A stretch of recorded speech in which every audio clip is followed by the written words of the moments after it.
Hello, good morning, my dear students. Today we are going to starting a new poem in English Marigold. The name of this poem is The Lazy Frog. It is a unit number 5. Okay, so we was already described and also explained the theme of this poem. Now we are going to starting each line explanations with their actual meaning. Okay, so now first of all, the words of this poem is like that. Fred is a very lazy frog who lolls all day upon a frog. Yes, so यहाँ हमें ये बताया जा रहा है कि हमारा जो फ्रॉग है उसका नाम क्या है। तो हमारा जो फ्रॉग है उसका नाम है फ्रेड, ठीक है ना। सो वो ये क्या करता है, so Fred is a very lazy frog who lolls all day upon a log. Who lolls means to lie around lazily, मतलब जो पड़ा रहता है, जिसके पास कुछ काम नहीं होता, उसे हम क्या कहते हैं, उसे हम कहते हैं lolls.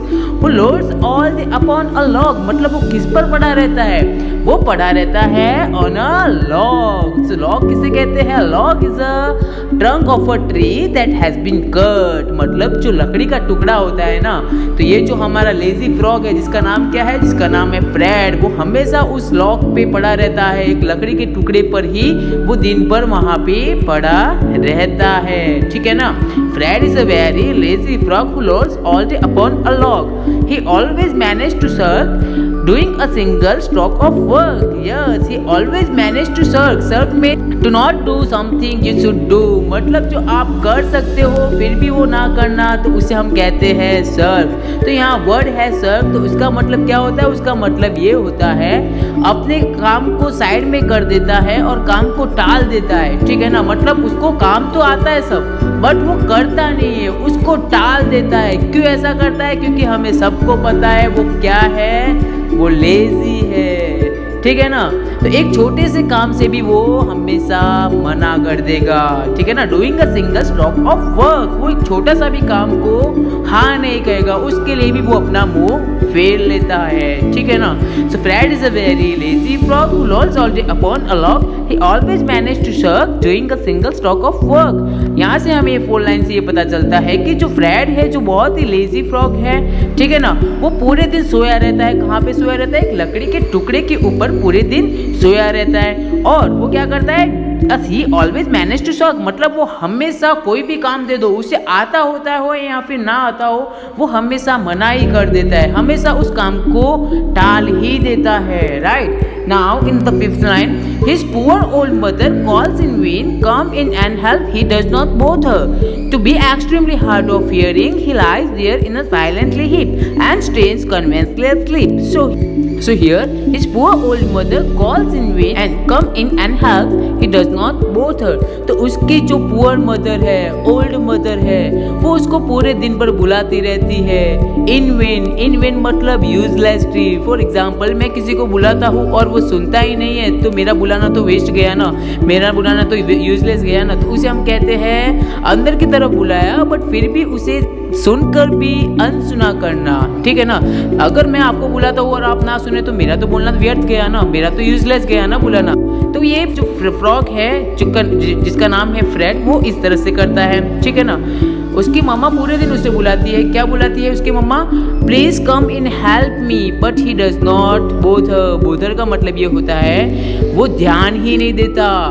भले ना उसको कहता है कि भले उसकी मम्मा बुलाए, बट वो उसकी तरफ ध्यान देता नहीं है. मतलब उसकी मम्मा बुला रही है तो बुलाने दो, बट वो ध्यान बिल्कुल भी वहाँ पे देता नहीं है, ठीक है ना.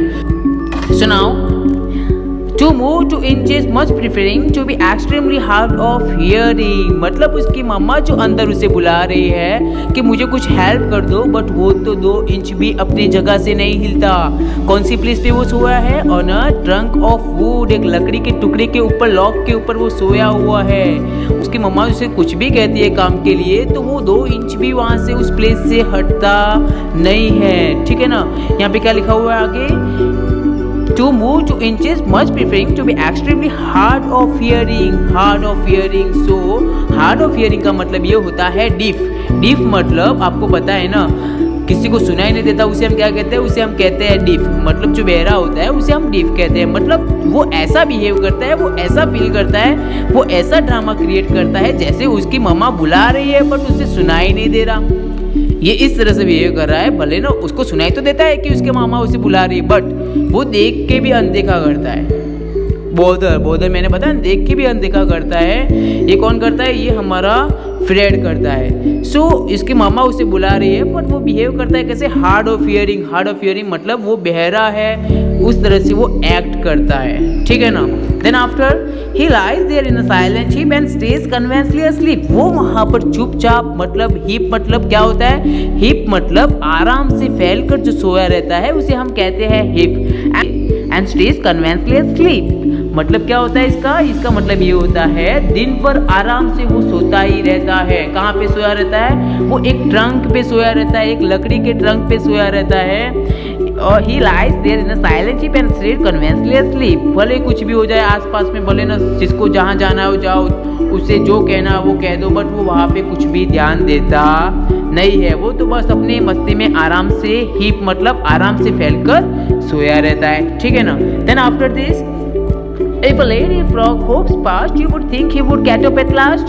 मतलब अब इसमें ये बताया गया है कि अब कोई लेडी फ्रॉग है या कोई फीमेल फ्रॉग है, जब वो वहाँ से गुजरती है, मतलब अगर वो कोई लेडी फ्रॉग है, कोई फीमेल फ्रॉग है, अगर उस फ्रेड फ्रॉग के पास से निकलती है तो जनरली क्या होता है पता है? जब भी कोई मेल फ्रॉग के पास से फीमेल फ्रॉग निकलती है, कोई लेडी फ्रॉग निकलती है, तो क्या होता है? फ्रॉग उनकी हेल्प करते हैं विद जेंटलमैन फीलिंग। वो उनके साथ जेंटलमैन वाली फीलिंग रखते हैं, वो उनका आदर करते हैं। अगर फीमेल फ्रॉग को कुछ काम हो तो वो उनका काम करके देते हैं। कौन करके देते हैं? जितने भी मेल फ्रॉग होते हैं वो सब काम करके देते हैं, वो जेंटलमैन वाली फीलिंग क्रिएट करते हैं। बट यहाँ पे क्या होता है? If a lady frog hops past, you would think he would get up at last। अच्छा, अब तुम्हें ऐसा लगता है कि अब लेडी फ्रॉग को देखकर ये जो हमारा फ्रेड जो लेजी फ्रॉग है, क्या वो खड़ा हो जाएगा उनको देखकर? क्या उनके पास वो जाएगा? You would think he would get up at last।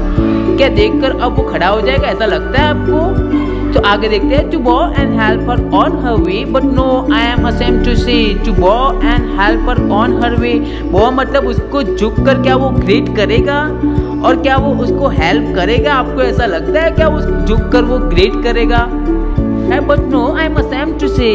No, ऐसा नहीं होता। मुझे बहुत ही शर्म आ रही है ये बताने में कि क्या बताने में कि वो कभी ऐसा कुछ भी करता नहीं है। That when a lady frog comes by, he does not open up one eye। Even जब एक लेडी फ्रॉग उसके पास से निकल भी जाती है ना, तो वो एक आंख तक उठा के उनके सामने नहीं देखता, वो अपनी आंख तक नहीं खोलता। इतना बड़ा लेजी फ्रॉग है ये हमारा Fred. Okay, so guys, this was the poem of a lazy frog. मतलब उसे लगता है कि जिसे जो करना है करो, बस मुझे मत उठाओ, मुझे बस ऐसे ही पड़े रहने दो। कहाँ पे पड़े रहने दो? एक लकड़ी के टुकड़े में, ठीक है ना।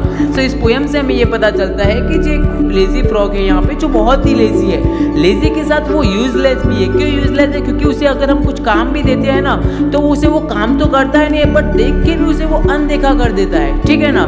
सो वो यूजलेस के साथ, लेजी के साथ वो यूजलेस भी है, और अपनी मम्मा को वो परफेक्ट रिस्पेक्ट भी नहीं देता। So this is all about of this poem of lazy frog, and this poem is written by anonymous। anonymous means the person who don't want to reveal their name। मतलब जो ऐसा person जो अपना नाम बताना नहीं चाहता उसे हम कहते हैं anonymous। okay, so that is all about of this lazy frog poem। so now we are going to ending our session here। in next session we will meet and fill up this portions exercise। okay, so bye bye, take care।